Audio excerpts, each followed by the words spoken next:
স্বাধীনতা দিবস উপলক্ষে আয়োজিত আলোচনা অনুষ্ঠানে উপস্থিত আছে শিক্ষক পরিষদের সম্পাদক, বিভিন্ন বিভাগের বিভাগীয় প্রধান, অন্যান্য সহকর্মী আর আমার শিক্ষার্থী, কলেজের কর্মচারীবৃন্দ, বিভিন্ন ছাত্র সংগঠনের নেতৃবৃন্দ, আসসালামু আলাইকুম। আমরা জানি 21 মানে মাথা নত না করা, 21 মানে স্বাধীনতার চেতনায় উদ্বুদ্ধ হওয়া, 21 মানে মায়ের ভাষায় কথা বলা, 21 মানে জাতীয় সংস্কৃতি, জাতীয় অর্থনীতি, জাতীয় মেধাবৃত্তি চর্চা করা, 21 মানে স্বাধীনতার আন্দোলনে অংশগ্রহণ করা। যাই হোক, মদের গরম, মদের আশা, আমরি বাংলা ভাষা, তোমার কোলে তোমার বলে কতই শান্তি ভালোবাসা, আমরি বাংলা ভাষা।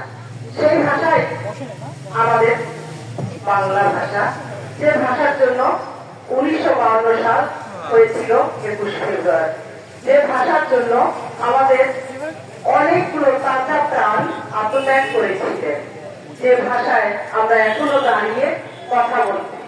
এই বাংলা ভাষার উত্থানটা কোথা থেকে ছিল?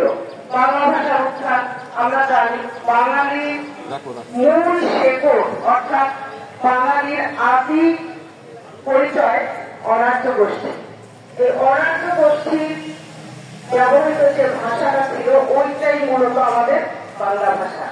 অনার্যদের উপরে প্রভুত্ব বিস্তার করতে আর্যদের আগমন ঘটে। এই আর্যদের দীর্ঘ দিনের শাসন শোষণ এই এলাকায় চলেছিল। সেই সময় আর্যরা নিজেদেরকে সভ্য জাতি, শিক্ষিত জাতি বলে দাবি করত।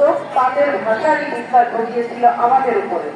আমার অবাক লাগে, আর্যদের শোষণে পড়েও বাংলা ভাষা হারিয়ে যায়নি, বরং আর্য শব্দাবলী দিয়ে আমাদের বাংলা ভাষা মৃত্যু হয়েছিল। তারপরে বিভিন্ন পথ পরিবর্তন হয়েছে। আমরা জানি 7ম শতকে বাংলা সাহিত্যে শুরু হয় এবং বাংলা ভাষার চর্চাও হয় 7ম শতকে।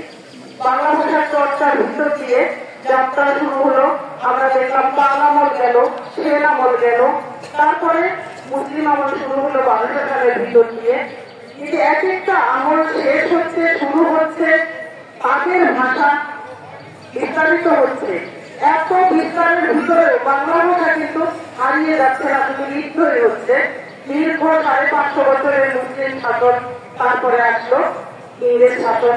ইংরেজ শাসনের ফলে শুধু ইংরেজি ভাষা এসেছিল তা না, ওই মুসলিম শাসন ও ইংরেজ শাসনের মধ্যে পর্তুগিজ, আরবি, ফার্সি, ওলন্দাজ, চীন, বর্ষিয়া, বিভিন্ন ধরনের ভাষা আমাদের ভাষার মধ্যে এসেছিল।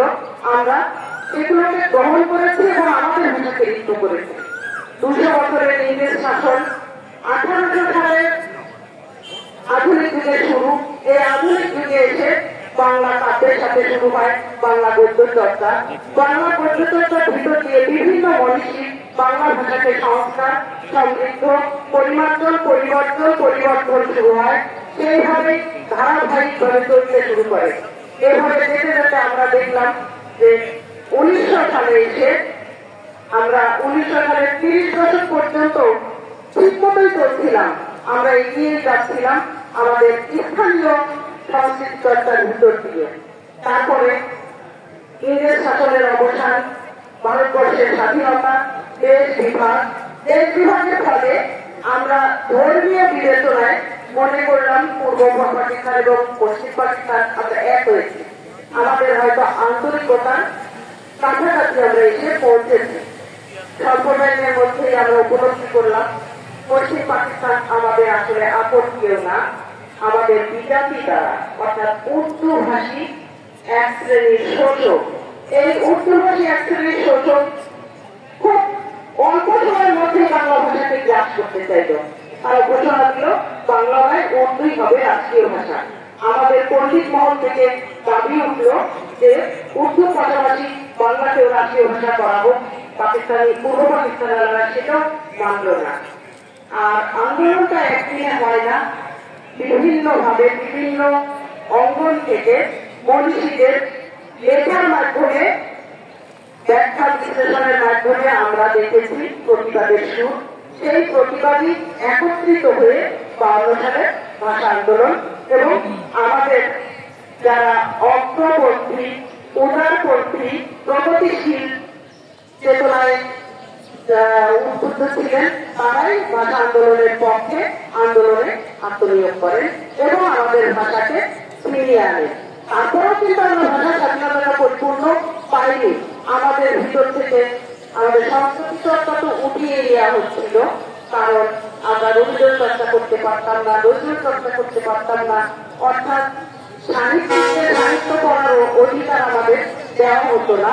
সংস্কৃত চর্চার মধ্যে নাচ, গান এগুলো থাকবে না, থাকবে শুধু ইসলামিক গান এবং ইসলামপন্থী কার্যক্রম। আমরা জানি যে বাংলাদেশ অর্থাৎ পশ্চিম বাংলা বহু ধর্মের জায়গা। এখানে শুধু মুসলিমদের কোনো আবাস ছিল না, এর মধ্যে হিন্দু, বৌদ্ধ, খ্রিস্টানও ছিল, যার কারণে একতরফা ইসলামী আইনটা পূর্ব বাংলারা মেনে নিতে পারেনি। আর পাকিস্তানের আরেকটা সহজ পথ ছিল, সেটা হলো পূর্ব বাংলার সর্বশিক্ষিত পশ্চাৎপন্থী কিছু মুসলমানের সেন্টিমেন্টকে কাজে লাগিয়ে উর্দু ভাষাকে চাপিয়ে দিতে চেয়েছিল। তারা বোঝাতে চেয়েছিল উর্দু ভাষা ইসলামের ভাষা, আর পাকিস্তান মানে পশ্চিম পাকিস্তান ইসলামপন্থী। এই সেন্টিমেন্টকে কাজে লাগিয়ে উর্দুটাকে আমাদের উপরে চাপিয়ে দিতে চেয়েছিল। কিন্তু ততদিনে বাংলা ভাষা ও সাহিত্য ক্ষেত্রে প্রচুর জাগরণ ঘটেছে। আমরা আধুনিকের স্বাদ পেয়েছি, আমরা আমাদের ভাষার